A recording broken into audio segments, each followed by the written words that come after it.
when we do calculus with parametric equations, what we're required to do in Calc 2 is it's fairly minimal, but we have two topics under the sun to think over. And one has to do with the slopes of tangents and the other with the length of a curve.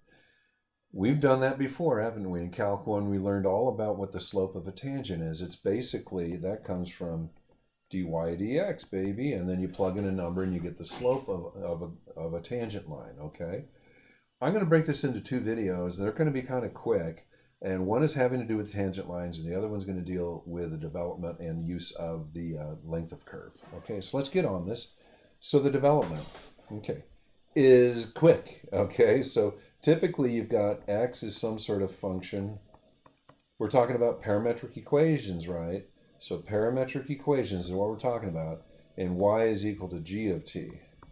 So as we know from doing section 1, as time ticks along, you got a curve doing its thing, and it might be progressing in whatever direction it might be.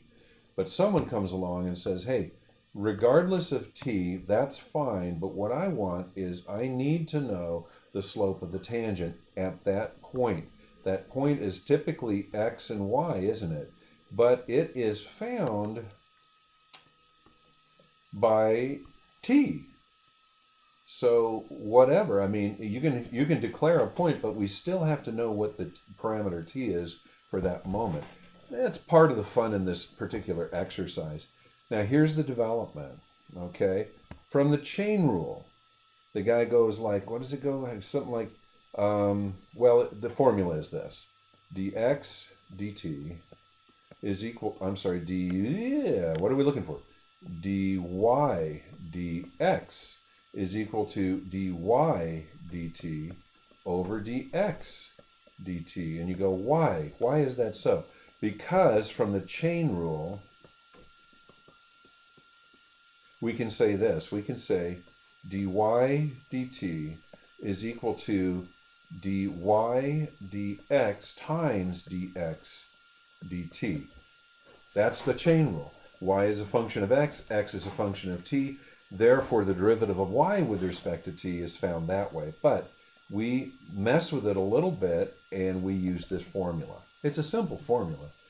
Imagine the dt's canceling, and you get dy dx. And that's how it's done. Okay, let's use it. Okay, so it says, find dy dx given x is secant and y is tangent of t. Okay, so if that's the order, then that's what we're going to do. We're going to say dy dx is dy dt divided by dx dt. And in this case, what we get is, we now look at the functions and we go, okay, what I'm going to do is I'm going to derive, you don't have to write this part, I'm trying to make it clear. I'm going to derive tan t, because that's what y is, and down below I'll derive, and that should be with respect to t right there.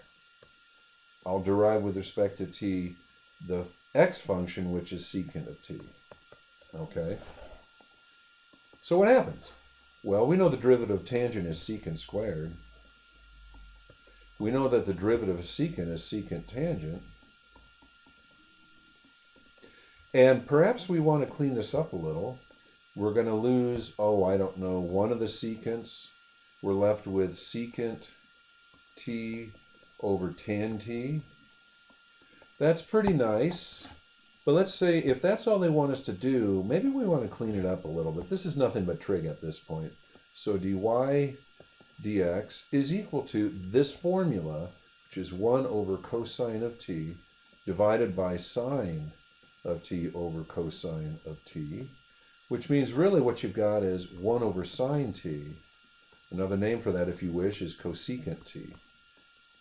Okay, now here's the thing. We found a formula, okay? We found a formula for dy dx, but it's in terms of t. Get used to it, right?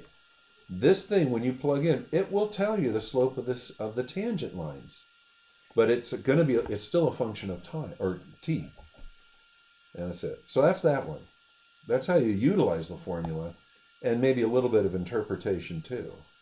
I'll have to point out to you that oftentimes if they say find the slope of the tangent, I don't go to all this trouble to reduce it. I just plug in and find out what I got. But if they said, as I did here, find dy dx, I guess I'll be happy with there. It's nice and cleaned up. The answer is cosecant. Cool. What else we got?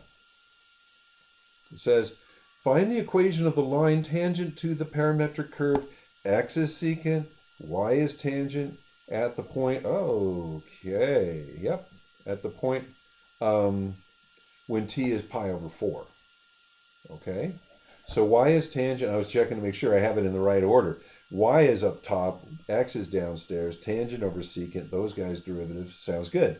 Now it's saying, find the equation of the line tangent to this parametric curve. Ah, that means back up here, this little discussion is now happening. Okay, we need to find a point and a slope for an equation of a tangent line. And yes, this is going to be y equals mx plus b. Take us all the way back to algebra 1 again. Okay, so two things. We need m tan. That's equal to dy dx when t is equal to pi over 4, which means we're going to go, it's equal to cosecant of t when t is equal to pi over 4. Why don't I just say it's cosecant of pi over 4? Okay, which it helps me to do this. Don't mind me. What you get is 1 over sine pi over 4, which is 1 over radical 2. That's one way to write it. So the answer here is radical 2. The slope is 1.4 whatever at that point on the curve. Okay. The other part of this, though, is now we have to find the point. And to do that, we go, well, all right, here's t, here's x, here's y. This is how we find points on the curve. In this case, we're going to plug in pi over 4. Okay. All right, so x is equal to secant of t, y is equal to tangent of t. I happen to know pi over 4 tangent is 1. Secant, we have the same answer as cosecant. It's also radical 2. So we have a slope, m is equal to radical 2. We have a point, which is radical 2 comma 1. Here comes your equation. Y minus 1 equals the square root of 2, x minus the square root of 2. And if you want to clean it up, you can. But that's the equation of the tangent line. It's interesting because I can mess around with this a little bit if you don't mind. We have a little bit of time on this one. So remember, x is equal to secant of t, y is equal to tan t. And of course, everybody remembers that tan squared t plus 1 is secant squared t, huh? Or not, as the case may be. I'll get to that guy in a second. Well, this is saying that y squared plus 1 is equal to x squared, doesn't it? So what this turns into is, it's really x squared minus y squared is 1. X squared minus y squared is 1. You know what that is now after section 5, huh? Draw your box one by one, your asymptotes, and you're going to have your curve bending through space as a hyperbola, left to right. So I'm just doing a real quick sketch, artist. And now here's the thing. This is what the hyperbola looks like. I really don't know. I'm not really checking into the extent of the curve due to the parametric equation design.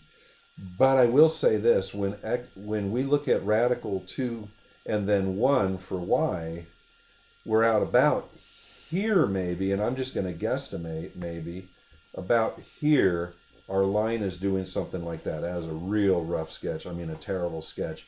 But I'm just showing you can put the two together, and I wanted to give you another example of how to eliminate the parameter. Okay. Now, here's another one. It's saying, look at this. It's saying find the second derivative.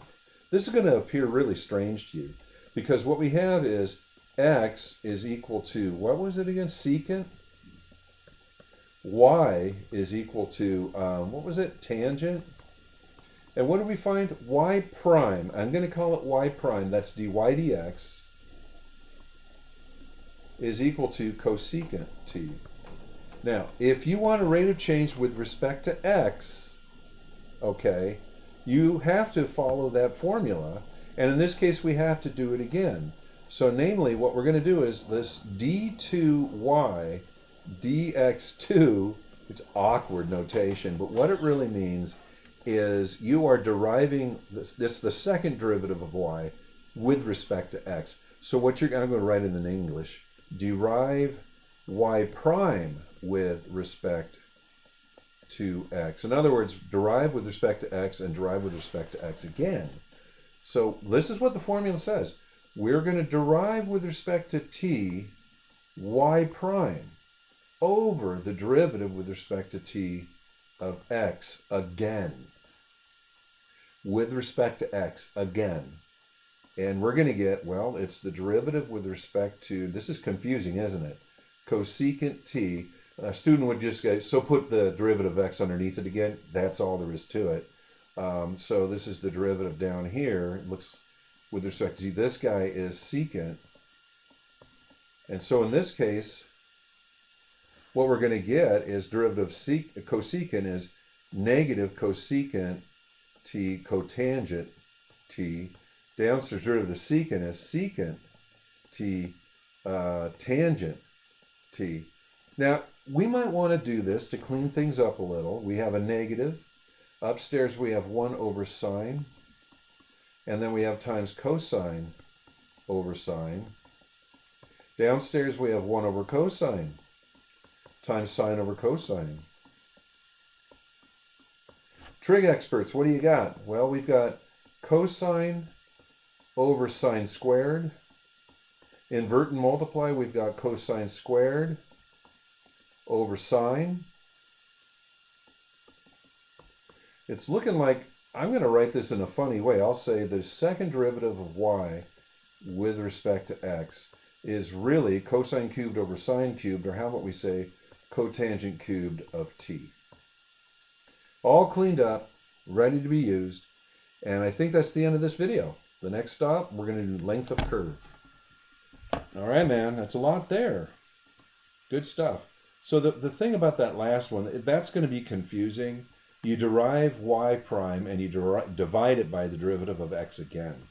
That's based on the chain rule, because we've got this intermediary variable, the parameter involved. Okay. All right, that's it for this video.